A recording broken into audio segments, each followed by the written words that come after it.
వస్తున్నారు. చక్కగా మీరు ఇచ్చే దక్షిణ వాళ్ళ చేతికి ఇచ్చి నక్షత్రం వేయించుకోండి. ఎవరు కూడా వాళ్ళు ముట్టుకోకండి. వాళ్ళు ముట్టుకోకుండా దూరం నుంచి నమస్కారం చెప్పినారు. మీరు ఇచ్చేది ఏదైనా బ్రాహ్మణ్యంలో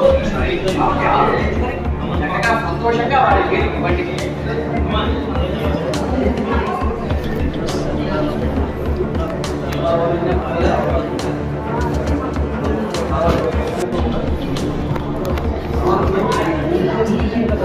అందరూ కూడా ఇతర ఉన్న ప్రసాదాన్ని పండగలు తినండి. ప్రసాదాన్ని కాబట్టి ఆ ప్రసాదం తినండి. అరటిపండు కాదు ప్రసాదం